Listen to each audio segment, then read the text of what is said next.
اعوذ باللہ من الشیطان الرجیم بسم اللہ الرحمن الرحیم۔ عزیز دوستوں، استقبال رمضان کورس 2022 کے تیسرے سیشن میں آپ تمام کا استقبال ہے۔ روزے کو عربی زبان میں صوم یا صیام کہتے ہیں، جس کے معنی کسی چیز سے رک جانا اور اس کو ترک کر دینا ہے۔ شریعت کی اصطلاح میں روزے یا صوم سے مراد یہ ہے کہ آدمی صبح صادق سے غروب آفتاب تک کھانے پینے اور جنسی ضروریات کو پورا کرنے سے باز رہے۔ روزے کی فرضیت۔ ہجرت کے دوسرے سال رمضان المبارک کے روزے فرض کیے گئے، چنانچہ فرمایا گیا یا ایھا الذین آمنوا کتب علیکم الصیام، اے ایمان والوں تم پر روزے فرض کیے گئے ہیں۔ سورہ بقرہ آیت نمبر 183۔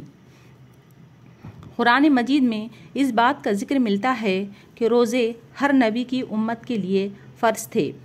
روزے کو نفس انسانیت کی تربیت سے خصوصی تعلق حاصل ہے۔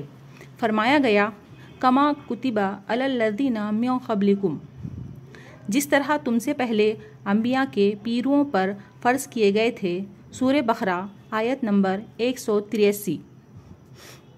اس سے معلوم ہوا کہ تربیت و تزکیے کا کورس اس کے بغیر پورا ہی نہیں ہو سکتا اور کوئی دوسری عبادت اس کا بدل نہیں بن سکتی۔ یہی وجہ ہے کہ تمام انبیاء کی سابقہ شریعتوں میں بھی روزے فرض رہے۔ روزے کی اہمیت کو بیان کرتے ہوئے رسول اللہ صلی اللہ علیہ وسلم نے ارشاد فرمایا، جو شخص بغیر کسی عذر کے ایک روزہ بھی چھوڑے تو عمر بھر کے روزے رکھنے سے بھی ایک روزے کی تلافی نہیں ہو سکتی۔ ترمذی۔ روزے کا مقصد۔ روزے کا حقیقی مقصد انسان میں تقوی پیدا کرنا ہے۔ چنانچہ قرآن مجید میں ارشاد ہوا کہ لعلکم تتقون، تاکہ تم میں تقوی کی صفت پیدا ہو۔ تقوی دراصل اس احساس کا نام ہے جو خدا کا نام ہے، جو خدا کی محبت اور خوف سے پیدا ہوتا ہے۔ خدا کی ذات پر ایمان اور اس کے غفور و رحیم ہونے کی صفات ہی تقوی ہے، جو تمام اعمال خیر کا سر چشمہ اور تمام بدعمالیوں سے رکنے کا حقیقی ذریعہ ہے۔ دن بھر مسلسل کئی گھنٹے اپنی انتہائی بنیادی اور ضروری خواہشات سے رکنا انسان پر یہ اثر چھوڑتا ہے کہ وہ انتہائی عاجز ہے۔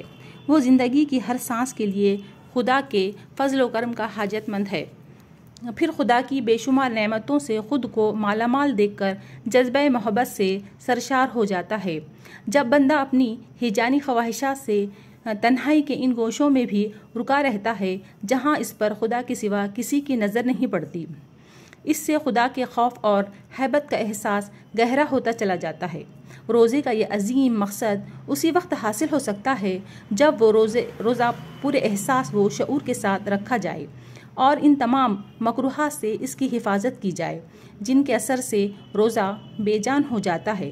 رسول اللہ صلی اللہ علیہ وسلم نے فرمایا، جب تو روزہ رکھے تو لازم ہے کہ اپنے کانوں، اپنی آنکھوں، اپنی زبان، اپنے ہاتھ اور اپنے سارے اعضائے جسم کو خدا کی ناپسندیدہ باتوں سے روکے۔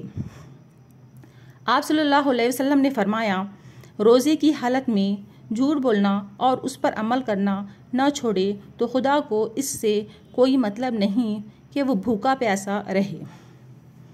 Home work. نبی صلی اللہ علیہ وسلم نے فرمایا، 2 کلمے زبان پر ہلکے پھلکے ہیں لیکن میزان میں وزنی اور اللہ کو ازحد محبوب ہیں، اور وہ یہ ہیں، سبحان اللہ و بحمدہ سبحان اللہ العظیم۔ ترجمہ، پاک ہے اللہ اپنی خوبیوں سمیت، پاک ہے اللہ اپنی عظمت والا، بہت عظمت والا۔ ہوم ورک کے طور پر آپ کو آج یہ ذکر 100 مرتبہ کرنا ہے۔ السلام علیکم ورحمۃ اللہ وبرکاتہ۔